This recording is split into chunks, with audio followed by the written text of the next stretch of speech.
I never thought I'd be the kind of guy to sit on the edge of his bed at 3 a.m., staring at the wall, wondering where it all went wrong. But there I was, and let me tell you, those walls have seen more silence and grief than they should. I guess I should start with the basics. My name's Mike.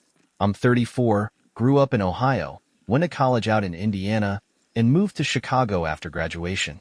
I work in construction project management. Solid job, nothing too fancy.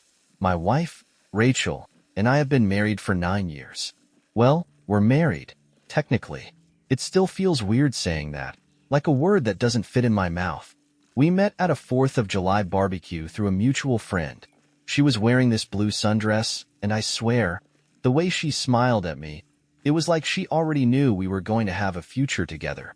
We hit it off instantly, talking for hours about everything from music to our families. I knew I loved her by our third date.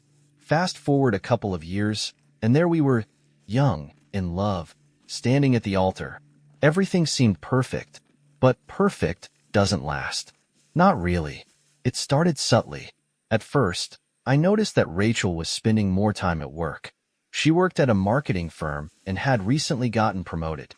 Late nights come with the territory, she'd say, brushing it off with a tired smile. I didn't question it. Why would I?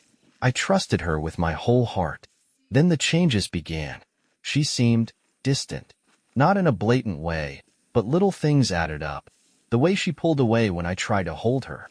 The fact that her phone was suddenly glued to her hand, and she'd tilt the screen away when I walked by. I convinced myself I was overthinking it. After all, work stress can do that to a person, right? One night, I came home early. We've been arguing more frequently about how little time we spent together, and I wanted to surprise her with dinner. Her favorite, spaghetti carbonara. When I walked in, I noticed her phone on the kitchen counter. That was strange. Rachel never left her phone lying around anymore. I figured it was an opportunity to look, to see if there was something, anything, that would explain what was going on. Let me tell you, I wish I hadn't. There it was. A name I didn't recognize, Nick. The messages were intimate. They weren't explicit, but you could tell there was an emotional connection there. She was telling him about her day, complaining about work, laughing about things she hadn't shared with me in months. The part that hit hardest was a message where she wrote, "I feel like you actually see me. Mike just doesn't understand anymore." My heart felt like it shattered into 1,000 pieces right there in my chest. I stood in that kitchen, the smell of garlic and onions wafting through the air, and I couldn't breathe. I confronted her that night. She didn't even deny it. She cried, said it wasn't physical, not yet, anyway, but that she'd been feeling disconnected from me for a long time. I asked her why she hadn't told me, why she didn't try to work on things with me. She said she didn't know how to explain it, that she felt like she was drowning and didn't want to burden me. I don't know if that was supposed to make me feel better, but it didn't. The days that followed were a blur of arguments, apologies, and moments of cold, tense silence. We tried couples therapy. At first, it seemed like maybe there was hope. We talked about rebuilding trust, about finding our way back to each other. But every time I closed my eyes, I saw that damn message. You actually see me. It's funny how betrayal rewires your brain. You start questioning everything, every memory, every conversation. Was she already talking to him when we went on that weekend trip to Wisconsin last fall? When she kissed me goodbye in the mornings, was she thinking of him? Eventually, the therapy sessions stopped helping. I couldn't let go of the hurt, and Rachel seemed exhausted by my inability to move past it. One night, after another argument that left us both in tears, she told me she wanted a separation. "We're just hurting each other now," she said quietly. I think a part of me had been waiting for those words, like I knew it was inevitable. The divorce was finalized 6 months later. That's where most stories like this end, right? Guy gets his heart broken, wallows in misery for a while, then slowly puts himself back together. And yeah, that's kind of how it went. But there's a twist I didn't see coming. A couple of weeks after the divorce, I got a call from Rachel's sister, Emily. She told me that Rachel had ended things with Nick shortly after we separated. Apparently, he wasn't the person she thought he was. According to Emily, Rachel was devastated. Said she regretted everything, and wished she could take it back. For a split second, I felt a twinge of satisfaction, like some cosmic justice had been served. But it didn't last. The truth is, there were no winners here. Just two broken people who couldn't find their way back to each other. It's been a year since the divorce now. I've started dating again. Nothing serious, just seeing where things go. I'm learning to trust again, though it's a slow process. Sometimes, late at night, I still think about Rachel. Not in a bitter way, but with a kind of quiet sadness. We had something beautiful once, and even though it ended in heartbreak, I don't regret loving her. Life's messy. People are messy. But maybe that's what makes the good moments so damn precious. You never know how long you'll have them, so you hold on tight while you can. And if they slip through your fingers, well, you learn to let go. Eventually, you learn to let go, but that doesn't mean it's easy. Some days are better than others. There are mornings where I wake up and feel a sense of peace, like I'm finally turning a corner. Then there are the rough days. Those are the ones where the memories hit out of nowhere. I'll see a couple holding hands at the park, hear a song we used to dance to, or catch the scent of her favorite vanilla-scented lotion on someone else. It's like a ghost sneaks up behind me, whispering in my ear, reminding me of everything I lost. I try not to live in the past, though. Therapy helped with that. My therapist, Lisa, a no-nonsense woman in her 50s with sharp eyes that saw right through me, once told me, "Mike, grief isn't something you move past. You carry it with you. The goal isn't to forget. It's to live alongside it without letting it define you." At first, I hated that advice. I wanted the pain gone. I wanted to wake up one day and feel like none of it had ever happened. But over time, I realized she was right. You don't just get over betrayal. You integrate it. It becomes a part of your story, but it doesn't have to be the whole damn book. I've found new ways to fill the pages. I started volunteering at a local community center, helping to build playgrounds and renovate low-income housing. There's something therapeutic about working with my hands, creating something tangible out of nothing. It's not just about the work, it's the people. Kids laughing as they play on the new swings. Families moving into freshly painted apartments. It reminds me that life keeps going, that there's still joy and hope out there if you're willing to look for it. And then there's the dating world. Man, that's been an adventure in itself. I'll be honest, I was out of the game for so long that I had no idea how different things were now. Dating apps are a whole new beast. Swipe right, swipe left. It's like ordering takeout, but for people. I tried it for a while, met a few women who were nice enough, but didn't really click with me. One date was especially awkward. Her name was Jessica, and she spent the entire dinner ranting about her ex-husband. I wanted to tell her, "Lady, you're preaching to the choir here," but I just smiled politely and powered through the night. Then I met Sarah. She's a teacher, second grade. We met at a bookstore, of all places. I was browsing the history section when she asked me if I knew anything about Civil War reenactments. I made a joke about how I wasn't the type to dress up in period costumes, and she laughed. It was the kind of laugh that made you want to hear it again. We ended up talking for nearly 2 hours, right there between shelves of dusty books. Sarah's different. She's warm, grounded, and has this infectious optimism that's slowly rubbing off on me. We're not rushing into anything serious, but for the first time in a long time, I feel hopeful. Like maybe I deserve happiness again. Rachel and I don't talk much anymore. We exchanged a few texts around the holidays, civil, polite, but distant. It's strange how someone can go from being your whole world to just another contact in your phone.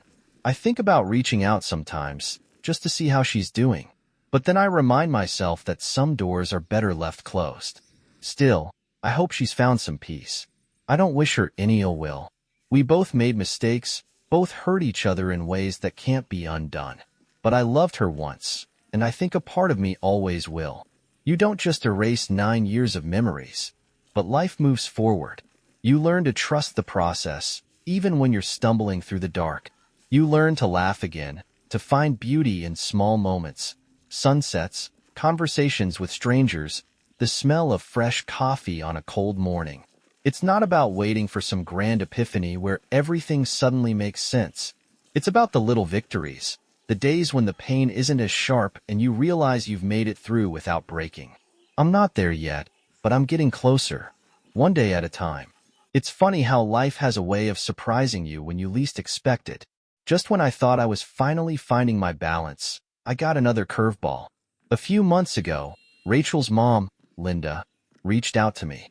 I wasn't expecting it. She and I hadn't spoken since the divorce. She invited me over to her house to talk. I know this might be awkward, she said over the phone, but I think you'll want to hear what I have to say. Linda had always been kind to me, like a second mom. I couldn't say no to her, even if the idea of revisiting that part of my life made my stomach twist. When I arrived, the house smelled just like I remembered.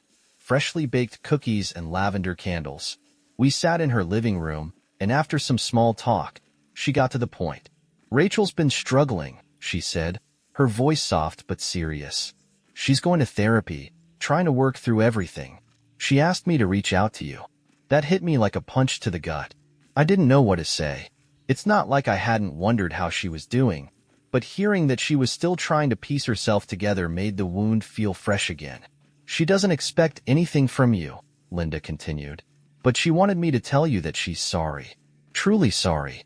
I know that doesn't change what happened, but, she trailed off, and we just sat there in silence for a moment. It's strange, the kind of emotions that hit you in moments like that. I felt anger, sadness, maybe even a little pity. But more than anything, I felt exhausted. I didn't want to carry the weight of resentment anymore. I told Linda as much. I appreciate you telling me, I said finally, but I've moved on. I'm not angry anymore. I don't think revisiting the past is going to help either of us. Linda nodded, her eyes a little glassy. I understand. Just take care of yourself, Mike. You're a good man. You deserve to be happy. I left her house feeling heavier than when I arrived, but also strangely lighter. It's hard to explain. Maybe hearing Rachel's apology, even indirectly, was the closure I didn't know I needed. It didn't change anything, but it gave me permission to let go of the last fragments of bitterness I'd been holding on to. In the weeks that followed, something shifted in me. I stopped thinking of Rachel as the woman who betrayed me. She became just another chapter in my life. A painful one, sure, but not the defining one. And Sarah, she's been patient with me through all of this. I told her about the conversation with Linda, and she just nodded thoughtfully. Closure is important, she said, but don't feel like you have to rush anything. I'm here. God, I don't know how I got so lucky with her. She's been a calming presence in my storm, never pushing me but always there when I need her. We've started spending more weekends together, hiking, cooking, or just lounging on the couch watching bad horror movies. It feels easy, natural. I'm not scared of the future anymore. For the first time in years, I'm excited about it. Recently, Sarah invited me to meet her parents. I haven't done the whole meet the family thing in a long time, and I'd be lying if I said I wasn't a little nervous. But it feels right. Like maybe this is the beginning of something real, something lasting. I've learned that love isn't about perfection or grand gestures. It's about showing up every day, choosing to be present, even when things get tough. So here I am, still a work in progress but healing in ways I never thought possible. Life's messy, but it's also beautiful. You just have to keep walking forward, step by step, until one day you realize you're not just surviving anymore. You're truly living again. And damn, it feels good. The night I met Sarah's parents was one of those moments that I'll never forget. Not because anything particularly dramatic happened, but because it was so normal. I drove out to her hometown, a small suburb about an hour outside the city. Sarah warned me ahead of time that her dad, Jim, was a die-hard Cubs fan and that her mom, Carol, would probably grill me about whether I wanted kids. Don't worry, she said, laughing as she squeezed my hand. They're harmless, mostly. When I walked into their house, I was hit by that cozy, all-American family vibe. The kind you see in holiday commercials, family photos on the walls, the smell of roast chicken wafting from the kitchen, and a golden retriever named Max wagging his tail like I was his long-lost best friend. Jim was exactly how Sarah described him. He had that classic Midwestern dad energy, firm handshake, quick to offer me a beer and already asking if I caught the last Cubs game. We spent the first half hour in the living room talking baseball while Sarah and her mom finished setting the table. I hadn't felt that comfortable around strangers in a long time. Dinner was a blur of laughter, good food, and easy conversation. Carol asked me about my job and how I met Sarah. I gave her the short version of the bookstore story, and she beamed. That's such a sweet way to meet. Better than those dating apps everyone's using these days. I chuckled, thinking about how right she was. Then, of course, came the inevitable question. Carol leaned forward, her eyes soft but curious. So, Mike, do you see yourself settling down one day? Having a family? For a moment, I froze. It wasn't the question itself that caught me off guard. It was the fact that I didn't feel the usual pang of anxiety when thinking about the future. For so long, the idea of marriage, of building a life with someone again, had felt like an impossible dream. But now, sitting there with Sarah beside me, I realized I didn't feel that fear anymore. I do, I answered honestly. I didn't always feel that way, but yeah, I want that. I think I've just been waiting to find the right person. I glanced at Sarah, and she gave me a small, knowing smile. My heart felt lighter than it had in years. After dinner, Jim and I went out to the backyard to light the fire pit. He handed me another beer and gave me that classic dad look, half serious, half playful. You seem like a good guy, Mike, he said, breaking the silence. I can see that Sarah really cares about you. That's all Carol and I want for her, you know? Someone who'll be there through the ups and downs. I care about her a lot too, I said. She's really helped me find my way again. Jim nodded, as if he understood exactly what I meant. We didn't say much after that, just watched the fire crackle and pop, the warmth chasing away the evening chill. It felt symbolic, in a way, like I was letting go of all the ghosts from my past and stepping fully into this new chapter of my life. When we left later that night, Sarah squeezed my hand as we walked to the car. They loved you, she said with a grin. Especially Max. I think you've got a new fan. Good to know, I laughed. I was worried I'd have to win him over with treats. The drive back to the city was quiet, but it was the kind of peaceful silence that doesn't need to be filled. Sarah rested her head on my shoulder, and I felt an overwhelming sense of gratitude. For the first time in a long time, I didn't feel haunted by what had happened with Rachel. I wasn't looking over my shoulder, waiting for the other shoe to drop. I was just happy. In the months that followed, Sarah and I grew closer. We took a trip to Colorado together, hiking through the Rockies and spending nights under the stars. We adopted a cat. Well, Sarah adopted him, but he's become my little shadow. His name's Gus, and he has a knack for curling up on my chest just as I'm about to fall asleep. And then, a few weeks ago, I found myself standing in that same bookstore where we first met. I'd been carrying around a small velvet box in my pocket for days, trying to find the perfect moment. I don't know what made me choose that day, but something about being back in that spot felt right. Sarah was flipping through a book on national parks when I cleared my throat. Hey, I said softly, reaching for her hand. She looked up, her eyes widening when she saw me holding the ring box. Sarah, I never thought I'd find someone like you. You make me feel alive again, like I can dream about the future without being afraid.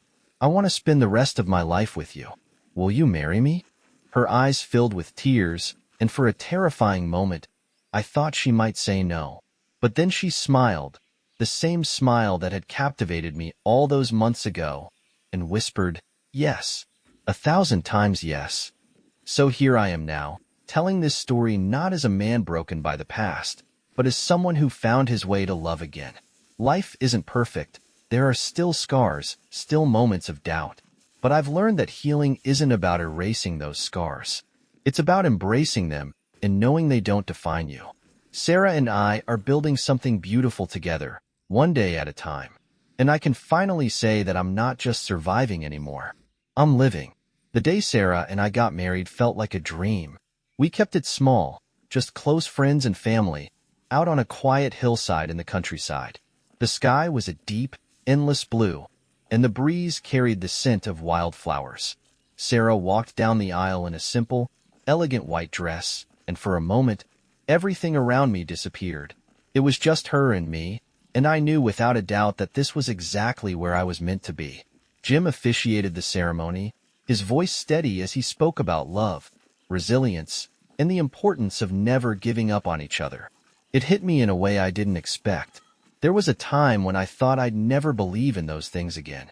But as I stood there, holding Sarah's hands, I realized I wasn't the same man who had sat alone in the dark all those months ago. I'd grown, healed, and learned to trust again. When we exchanged our vows, my voice cracked, but I didn't care. I told her how she had saved me, not by fixing me, but by giving me the space to heal on my own. She told me that I was her rock, the man who taught her that love is about showing up, even when it's hard. After the ceremony, we danced under the stars. Max, the golden retriever, was there, wagging his tail and begging for scraps from the caterers. Gus didn't make the trip. Cats aren't exactly party animals, but we promised him extra treats when we got home. Later that night, as Sarah and I lay side by side in a quiet cabin, we talked about our future. We dreamed about traveling more, starting a family someday, and maybe even moving to a place with a big yard where Max and Gus could roam free. But for now, we were content. There was no rush. We had time. A lifetime to build something strong, something that could weather the inevitable storms that would come. Looking back on everything, I've come to realize that life is never a straight line. It twists and turns, throws you into the depths when you least expect it. But sometimes, those detours lead you to places you never dreamed of. Places filled with peace, joy, and second chances. Rachel and I never spoke again after her mother reached out. I don't think we needed to. I hope she's found her own peace, just like I have. There's no bitterness left, no resentment, just gratitude for the lessons learned and the strength I discovered in myself. Now, when I wake up in the morning, I don't feel that crushing weight of the past. I hear Sarah humming in the kitchen, smell the coffee brewing, and I know I'm exactly where I need to be. And that's the thing about life. It breaks you, but it also rebuilds you if you let it. I'm not the man I was, and thank God for that. I'm stronger, wiser, and finally happy. Here's to new beginnings. Here's to living.